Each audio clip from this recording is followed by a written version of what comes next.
Bienvenidos, habitantes de la sombra. Soy el relator oscuro. En la cartografía del horror latinoamericano del siglo XX, pocos lugares condensan tanta oscuridad como la aldea de Dos R's, en el departamento de Petén, Guatemala. Entre el 6 y 8 de diciembre de 1982, un grupo de élite del ejército guatemalteco ejecutó uno de los genocidios más meticulosos y brutales de la Guerra Fría en América Latina. Esto no fue un enfrentamiento armado, no hubo combate. Fue la aniquilación sistemática de más de 200 personas. Ancianos, mujeres, niños, bebés. Una comunidad entera borrada del mapa en 72 horas de terror calculado. Lo que hace este caso único no es solo la brutalidad, sino su legado. Sobrevivientes criados por los asesinos de sus familias, perpetradores escondidos en suburbios estadounidenses durante décadas y una batalla judicial que se extiende hasta 2025. Esta es la historia de Dos R's, donde la Tierra Roja de Petén guarda secretos que el mundo intentó olvidar, pero que la justicia, contra todo pronóstico, logró desenterrar. Para comprender la mecánica de Dos R's, debemos situarnos en el ambiente político de 1982. En marzo de ese año, un golpe de Estado llevó al poder al general Efraín Ríos Montt, un fundamentalista religioso que gobernaría Guatemala durante 17 meses de violencia sin precedentes. Su régimen implementó una estrategia de contrainsurgencia codificada en el Plan de Campaña Victoria 82, diseñado para acabar con la guerrilla de izquierda que operaba en el país. La premisa era simple y brutal. Si la guerrilla era el pez y la población civil el agua que lo sustentaba, la estrategia del ejército sería drenar el agua para matar al pez. En la práctica, esto significó definir vastas áreas del territorio guatemalteco como zonas rojas, donde la distinción entre combatientes y civiles fue administrativamente abolida. Cualquier campesino, cualquier aldeano, cualquier familia podía ser considerada enemiga del Estado. El régimen de Ríos Montt recibió apoyo financiero y entrenamiento de Estados Unidos, que veía en Guatemala un frente crucial contra el comunismo en Centroamérica. Millones de dólares en ayuda militar fluyeron hacia el ejército guatemalteco, financiando operaciones de contrainsurgencia cada vez más violentas. El presupuesto militar se triplicó en esos años, convirtiendo al ejército en la institución más poderosa y rica del país. Los recursos no solo se destinaban a armamento, sino también al entrenamiento de unidades especiales diseñadas específicamente para sembrar el terror. Para operaciones de alta brutalidad y precisión, el régimen confiaba en su fuerza más letal, los caibiles. Esta unidad de operaciones especiales, entrenada en una base llamada El Infierno en Petén, era la punta de lanza del terror estatal.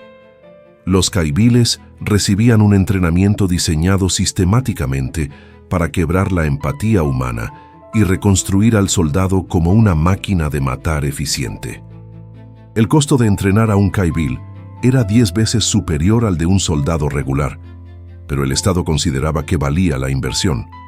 Los rituales incluían criar y luego matar perros con los que habían creado vínculos afectivos, consumir carne cruda y animales vivos, beber sangre y soportar condiciones físicas extremas durante semanas en la selva sin provisiones adecuadas. El lema de la unidad lo decía todo: si avanzo, sígueme; si me detengo, empújame; si retrocedo, mátame. Los instructores eran veteranos de conflictos previos, algunos entrenados en la Escuela de las Américas en Estados Unidos, donde habían aprendido técnicas de interrogatorio y contrainsurgencia financiadas con fondos norteamericanos. La deshumanización no era un efecto secundario del entrenamiento, sino su objetivo central. Los manuales de la época, muchos de ellos traducidos directamente de documentos militares estadounidenses, enfatizaban la necesidad de eliminar cualquier rastro de compasión. Para el alto mando militar, el terror no era un daño colateral de la guerra, sino una herramienta estratégica calculada. La brutalidad extrema servía como mensaje psicológico para cualquier comunidad que considerara apoyar la insurgencia.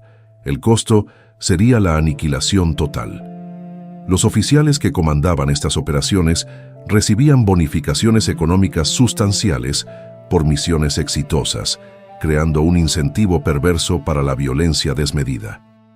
Los fondos destinados a estas operaciones especiales eran considerables, y los caibiles representaban una inversión importante en la maquinaria de guerra del Estado guatemalteco.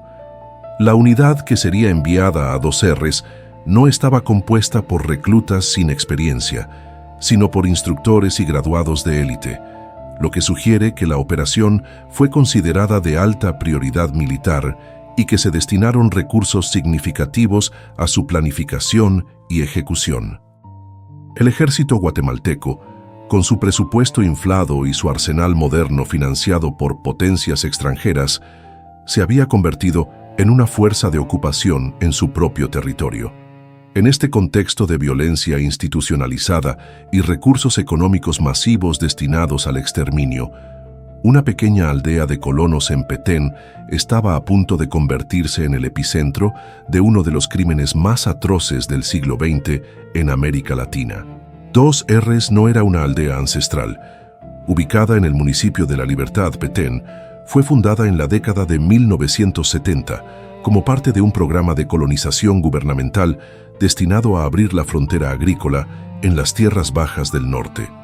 El nombre 2Rs provenía de las iniciales de los apellidos de los dos propietarios originales de las tierras, los hermanos Ruano, que cedieron los lotes para el parcelamiento. El gobierno había invertido fondos considerables en infraestructura para atraer colonos a la región, construyendo caminos de acceso y prometiendo títulos de propiedad.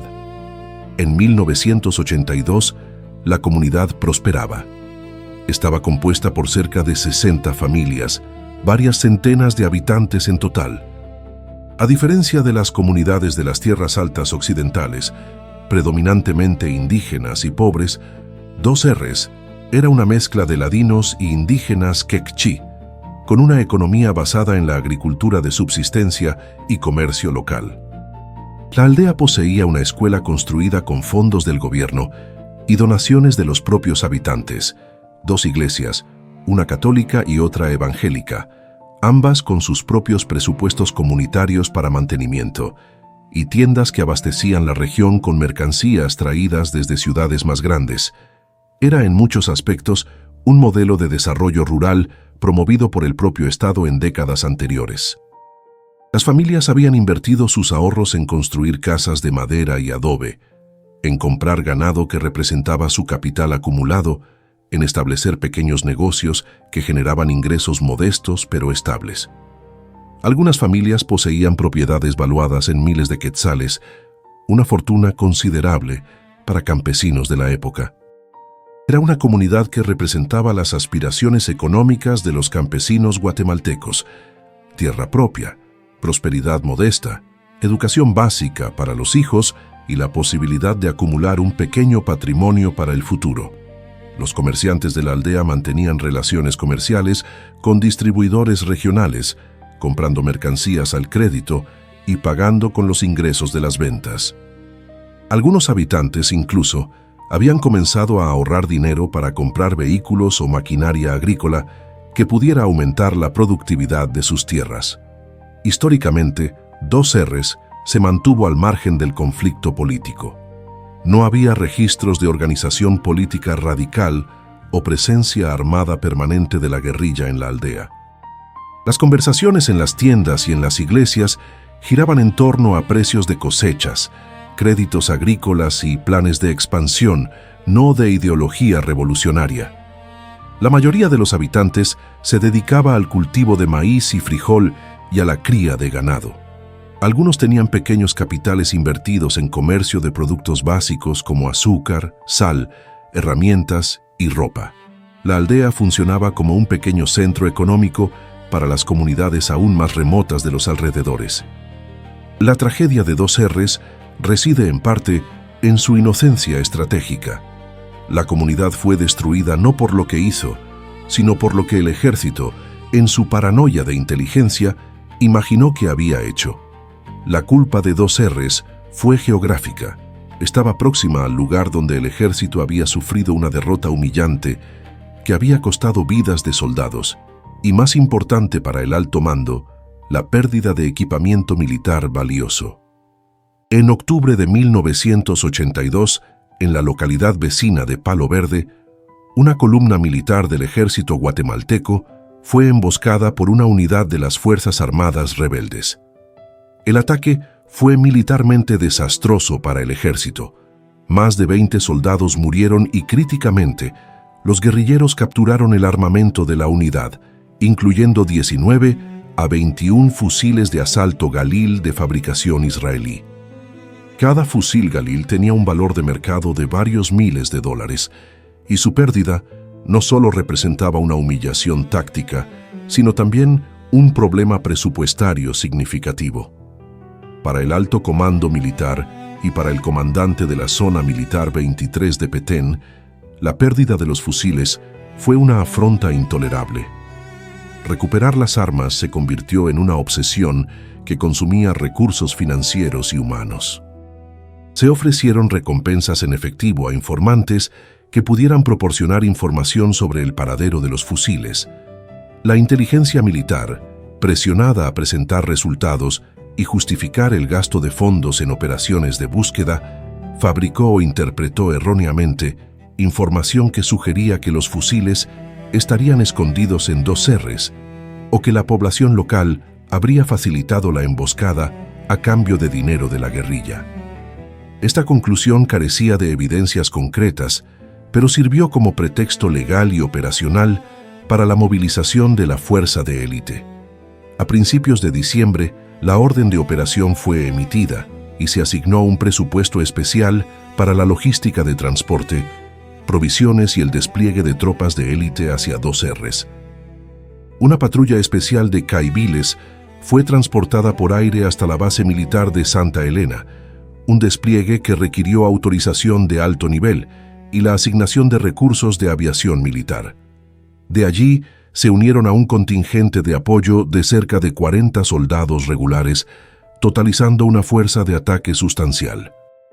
El comando de la operación en terreno incluía al subteniente Pedro Pimentel Ríos, el teniente Jorge Vinicio Sosa Orantes y otros oficiales instructores de la escuela Caibil. Estos hombres no eran soldados rasos, eran profesionales con años de experiencia y salarios superiores a los de militares regulares, compensados generosamente por el Estado por su experiencia en operaciones especiales. La misión oficial tenía dos objetivos: recuperar los fusiles Galil, cuyo valor económico y simbólico era considerable, y castigar a los colaboradores de la guerrilla. Las órdenes escritas fueron deliberadamente vagas para proporcionar negación plausible a los superiores en caso de que la operación fuera investigada posteriormente. En la noche del 5 de diciembre, la fuerza militar se desplazó en camiones civiles hasta las proximidades de 2Rs. El uso de vehículos civiles requirió pagos en efectivo a propietarios locales o la confiscación directa de los mismos. Los soldados desembarcaron y recorrieron a pie los últimos kilómetros a través de la selva para cercar la aldea bajo el manto de la oscuridad. El cerco fue establecido meticulosamente, siguiendo tácticas aprendidas en manuales de contrainsurgencia para garantizar que nadie pudiera entrar o salir.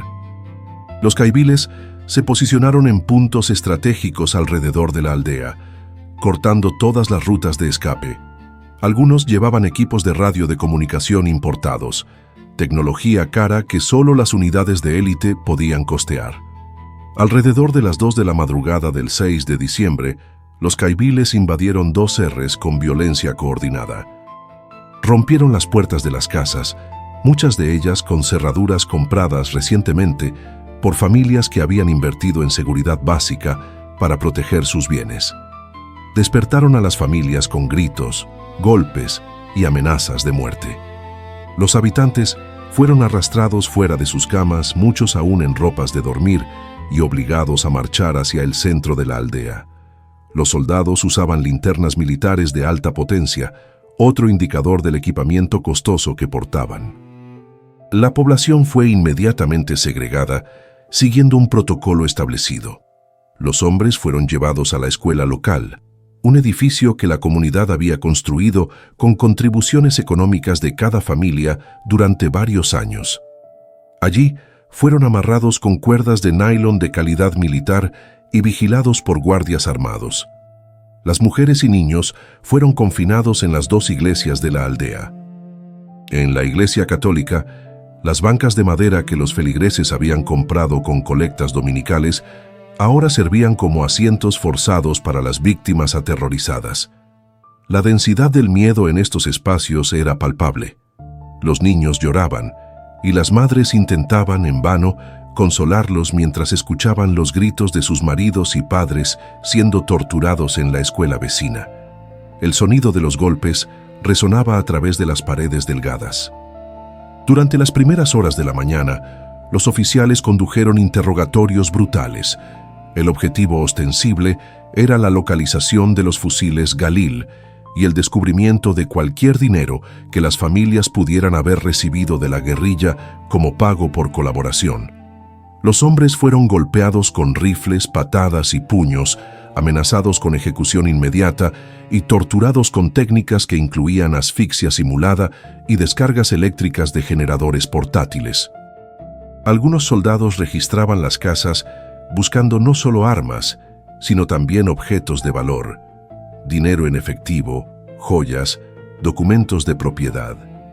El saqueo sistemático había comenzado incluso antes de que se tomara la decisión final sobre el destino de los habitantes. Los comerciantes de la aldea fueron interrogados con especial brutalidad, bajo la suposición de que debían tener efectivo escondido en sus establecimientos. Ningún fusil fue encontrado.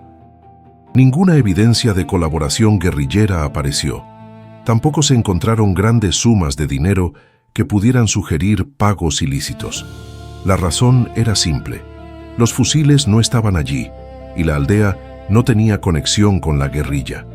La inteligencia estaba equivocada y toda la inversión de recursos militares en esta operación se basaba en información fabricada o mal interpretada. Alrededor del mediodía del 6 de diciembre, ante la ausencia de las armas y la creciente frustración de los oficiales que habían prometido resultados a sus superiores, el comandante de la unidad se comunicó vía radio con el comando superior en la base de Santa Elena. Según el testimonio del ex caibil César Franco Ibáñez, quien años después colaboró con la justicia a cambio de protección y una modesta compensación económica, la respuesta del comando superior fue corta y definitiva: vacunen a todos. En la jerga militar guatemalteca de la época, vacunar era el eufemismo para ejecutar. La misión de recuperación de armas se transformó oficialmente en una operación de exterminio total.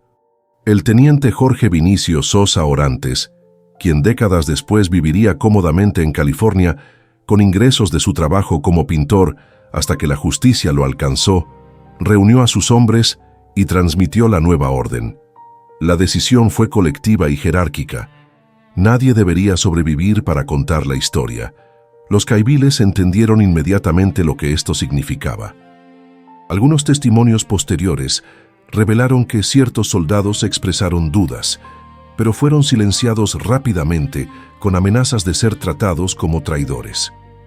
La geografía de la masacre se centró en un pozo artesiano en construcción, una obra de infraestructura que la comunidad había financiado colectivamente con la esperanza de mejorar el acceso al agua potable. El pozo, ubicado a poca distancia de la escuela, tenía cerca de 12 metros de profundidad. Estaba seco o contenía muy poca agua en el fondo. Los ingenieros de la comunidad habían invertido tiempo y los pocos recursos financieros disponibles para excavarlo manualmente durante meses. Ahora sería utilizado como fosa común. La ejecución comenzó por los miembros más vulnerables de la comunidad. En una demostración de crueldad que desafía la comprensión humana, los soldados decidieron ahorrar munición, un cálculo económico perverso aplicado al asesinato en masa. Las balas costaban dinero y los oficiales querían minimizar los gastos de la operación. Los niños fueron arrancados de los brazos de sus madres en la iglesia. Las mujeres suplicaban, ofrecían todo lo que tenían, todo su dinero, todas sus posesiones, cualquier cosa a cambio de la vida de sus hijos. Sus súplicas fueron ignoradas. Los bebés fueron agarrados por las piernas, y en una escena de horror absoluto que varios soldados describieron años después en confesiones judiciales, tuvieron sus cabezas estrelladas contra árboles, paredes de casas de adobe y piedras grandes. El sonido de los cráneos infantiles rompiéndose resonó por toda la aldea. Muchos bebés fueron arrojados aún vivos, gimiendo y llorando, al fondo del pozo de 12 metros. Los niños mayores, algunos de los cuales intentaron correr o resistirse, fueron perseguidos y golpeados en la cabeza con una masa de hierro, una herramienta de construcción pesada que normalmente se usaba para trabajo de demolición. El caibil, asignado a esta tarea, golpeaba metódicamente, uno tras otro, con la eficiencia fría de un trabajador en una línea de ensamblaje. El sonido de los golpes metálicos contra huesos y los gritos desgarradores de los niños resonaron por la aldea, paralizando a los padres que esperaban su turno en la escuela y en las iglesias. Algunos padres intentaron romper sus ataduras y fueron inmediatamente ejecutados con disparos. Los soldados trabajaban en turnos, descansando periódicamente para comer raciones militares y beber agua, mientras los gritos continuaban. Mientras las ejecuciones de niños proseguían metódicamente, las mujeres y niñas adolescentes fueron sometidas a violencia sexual sistemática. Grupos de soldados las retiraban de la iglesia en tandas, llevándolas a áreas de matorral cercanas o a casas abandonadas cuyos propietarios ya habían sido asesinados. Las violaciones fueron múltiples y prolongadas, durando horas. Esta violencia no fue un acto de lujuria descontrolada o de soldados fuera de control, sino una performance calculada de poder y dominación total, destinada a degradar completamente a las víctimas antes de su muerte. Los oficiales no solo permitieron estas atrocidades, sino que participaron en ellas. Mujeres embarazadas, algunas en estados avanzados de gestación, sufrieron atrocidades que incluyen la evisceración de fetos, bajo la lógica genocida explícita de cortar la semilla y eliminar cualquier posibilidad de continuidad generacional. Los soldados bromeaban sobre estas acciones, según testimonios posteriores, tratando las violaciones y mutilaciones como entretenimiento durante la operación. Después de la muerte de los niños y la violación sistemática de las mujeres, llegó el turno de los adultos restantes. Los hombres y las mujeres sobrevivientes fueron llevados en grupos pequeños al borde del pozo. Vendados con tiras de tela arrancadas de su propia ropa y con las manos amarradas firmemente detrás de la espalda, con cuerda de nylon, fueron obligados a arrodillarse en el borde del abismo. Uno a uno, en una procesión macabra que duró horas, recibieron golpes brutales de masa en la parte posterior del cráneo o fueron baleados a quemarropa cuando la masa se volvía demasiado pesada para el ejecutor. Después del golpe o disparo, los cuerpos eran empujados al vacío, cayendo los 12 metros hasta el fondo, donde se acumulaban sobre los cuerpos de los niños que habían sido arrojados primero. A medida que el pozo se llenaba y los cuerpos comenzaban a formar una pila ascendente, los soldados lanzaron granadas de fragmentación al interior. Las explosiones tenían un doble propósito: garantizar la muerte de cualquier víctima que pudiera estar agonizando en el fondo del pozo y compactar la masa de cuerpos para crear más espacio para los siguientes. El costo de las granadas usadas en esta operación fue considerable, pero el ejército consideró que era una inversión necesaria para garantizar que no hubiera sobrevivientes. La masacre no terminó en un solo día. Duró 72 horas completas de terror continuo. En la mañana del 8 de diciembre, cuando los caibiles se preparaban para abandonar la aldea después de completar su misión de exterminio, un grupo de aproximadamente 15 personas llegó caminando a 2 Rs. Venían de viajes a aldeas vecinas o de trabajar en campos distantes, completamente ajenos a la pesadilla que había ocurrido. Algunos traían productos comprados en mercados cercanos, pequeñas inversiones para sus negocios o regalos para sus familias. Otros regresaban de visitar parientes. Cuando entraron a la aldea y vieron el humo de las casas quemadas y los soldados armados, intentaron huir, pero fue demasiado tarde. Fueron inmediatamente capturados y reunidos bajo la vigilancia de rifles. Como el pozo principal ya estaba completamente lleno, hasta el borde con 162 cuerpos compactados, no había espacio para más víctimas allí. Este grupo fue llevado a un lugar alejado en la selva, un área conocida localmente como La Aguada, ubicada a aproximadamente media hora de caminata de la aldea. Allí, lejos de cualquier testigo potencial, fueron ejecutados con disparos de fusil. Esta vez no se preocuparon por ahorrar munición, ya que la operación estaba terminando. Los cuerpos fueron dejados donde cayeron, sin enterrar, para que se descompusieran al aire libre y fueran consumidos por animales salvajes. Pájaros carroñeros y otros depredadores eliminarían la evidencia naturalmente en cuestión de semanas. Antes de partir definitivamente de 2Rs, los militares condujeron un saqueo sistemático y exhaustivo de toda la aldea. No fue un saqueo caótico o improvisado, sino una operación organizada de confiscación de bienes. Los soldados recorrieron cada casa metódicamente, identificando objetos de valor. El ganado fue reunido: vacas, cerdos, gallinas, caballos, burros. Estos animales representaban el capital acumulado de las familias durante años de trabajo, el ahorro vivo de campesinos que no tenían acceso a bancos. El valor total del ganado robado se estimaba en decenas de miles de quetzales. Los animales fueron conducidos hacia camiones militares para ser transportados a la base o vendidos en mercados distantes, con las ganancias probablemente distribuidas entre los oficiales. Los electrodomésticos fueron arrancados de las casas: radios, que eran posesiones preciadas y caras en esa época, ventiladores eléctricos, planchas, cualquier cosa que funcionara con electricidad y tuviera valor de reventa. Las máquinas de coser, herramientas esenciales para muchas mujeres que generaban ingresos con costura, fueron cargadas en los vehículos. Herramientas agrícolas como machetes, azadones, palas, martillos, todo el equipamiento que permitía a las familias trabajar la tierra fue confiscado. Los muebles de madera de buena calidad fueron seleccionados y retirados.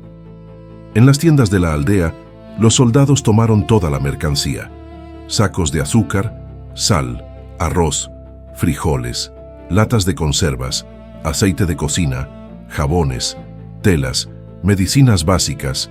El inventario completo fue vaciado. El valor económico del saqueo fue sustancial, probablemente equivalente a varios años de salario de un soldado regular. Algunos testimonios posteriores indicaron que los oficiales vendieron estos bienes en mercados negros regionales, embolsándose ganancias significativas.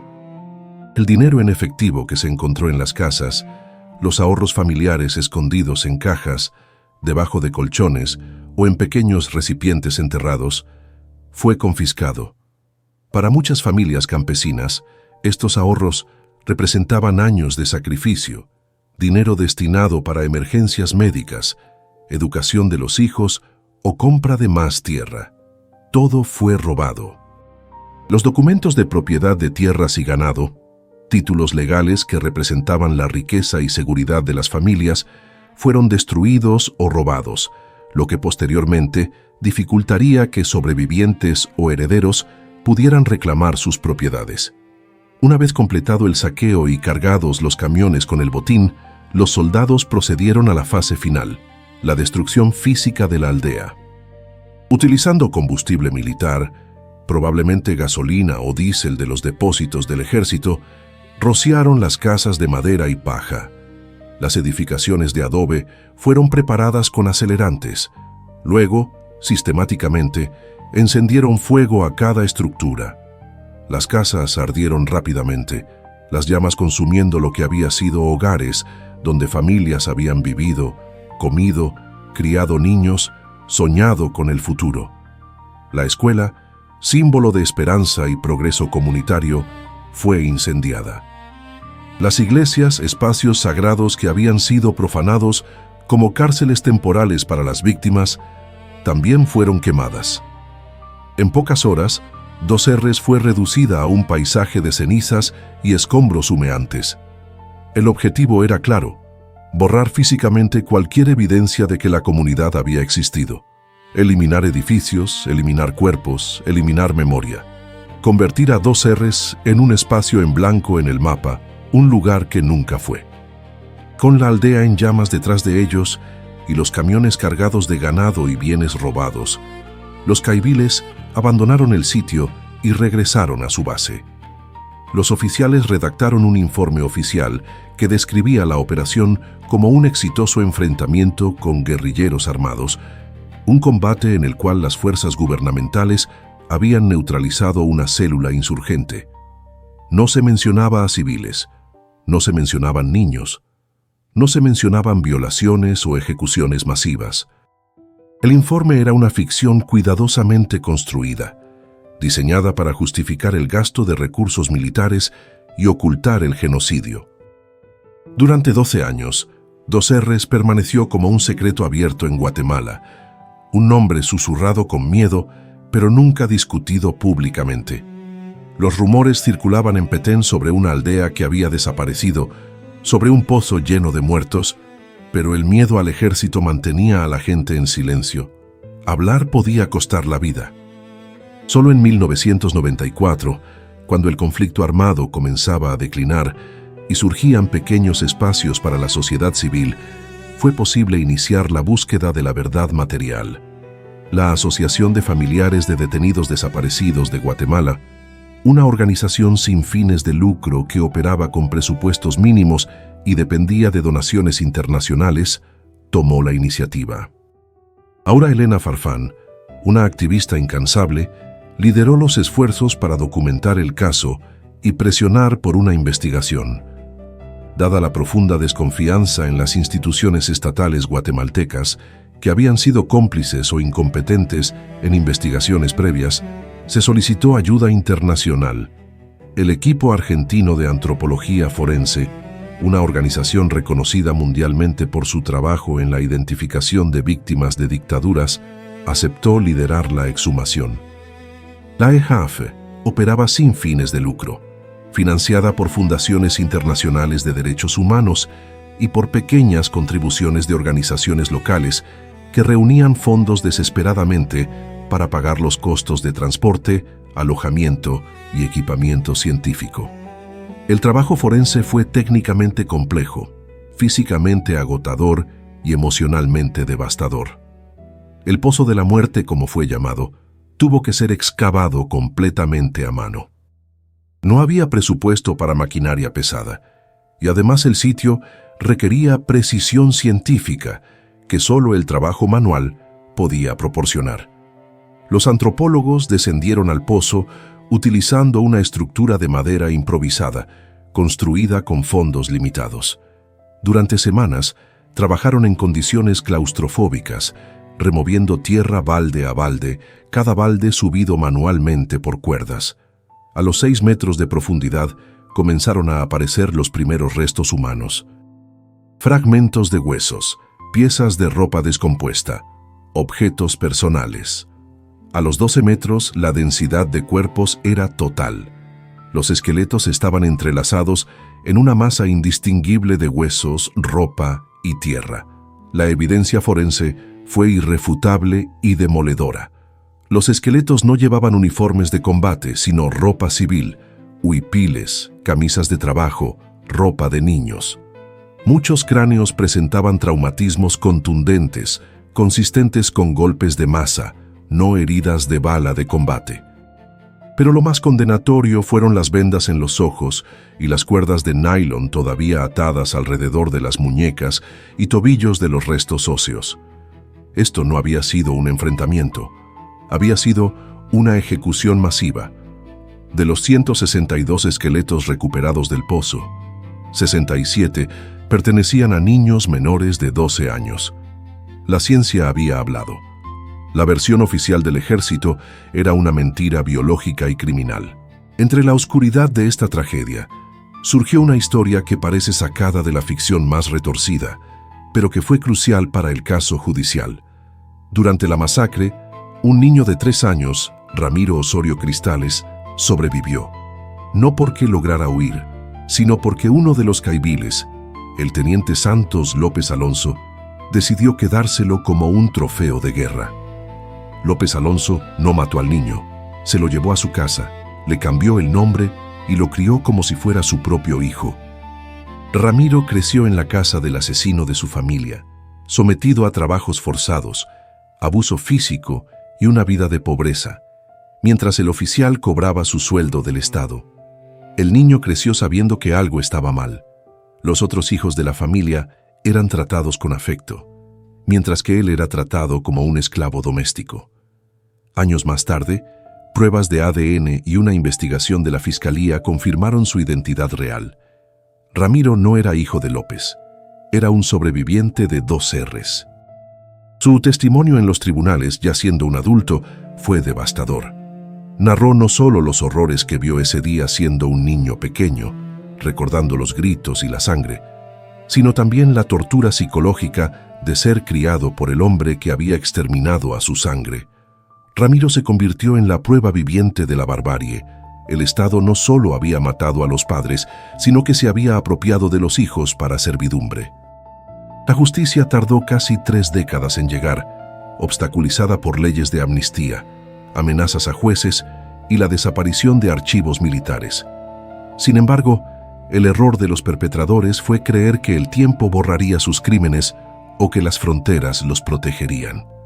Muchos de los caiviles involucrados habían emigrado a los Estados Unidos, buscando el sueño americano y viviendo vidas tranquilas como civiles.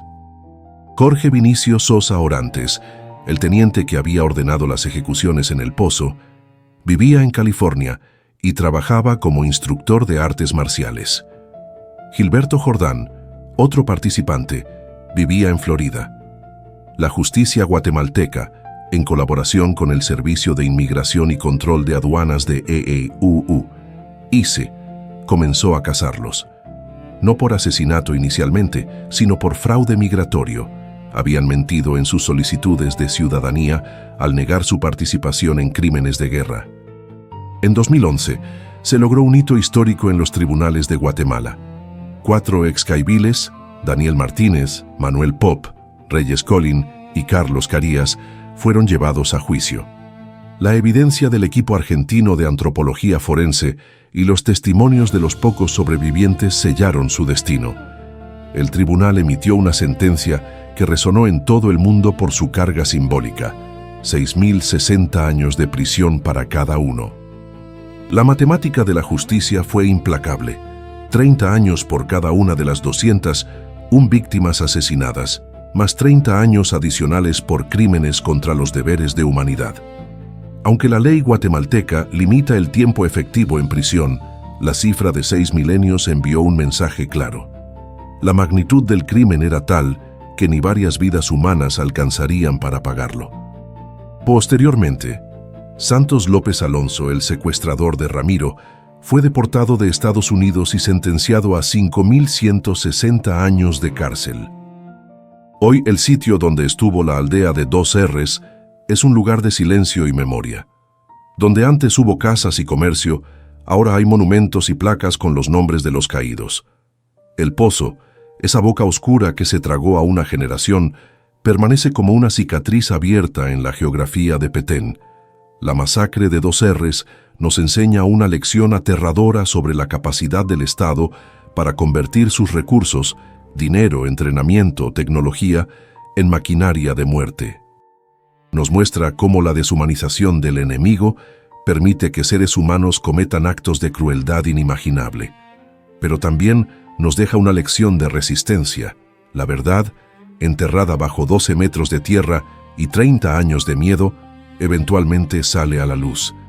Los huesos hablaron. Los sobrevivientes hablaron. Y la justicia, aunque tardía y cicatrizada, finalmente llegó para declarar que en la memoria de la humanidad nadie es olvidado y ningún crimen de Estado es eterno. Si esta historia te ha impactado, no olvides suscribirte a El Relator Oscuro. Aquí no solo contamos historias de crimen, sino que desenterramos las verdades que la historia ha intentado ocultar. Dale like al video si crees que la memoria histórica es vital para que estos horrores no se repitan, y comparte tu opinión en los comentarios. ¿Crees que sentencias simbólicas de miles de años son suficientes para reparar el daño de un genocidio? Nos vemos en la próxima investigación. Buenas noches, y que la oscuridad no los alcance.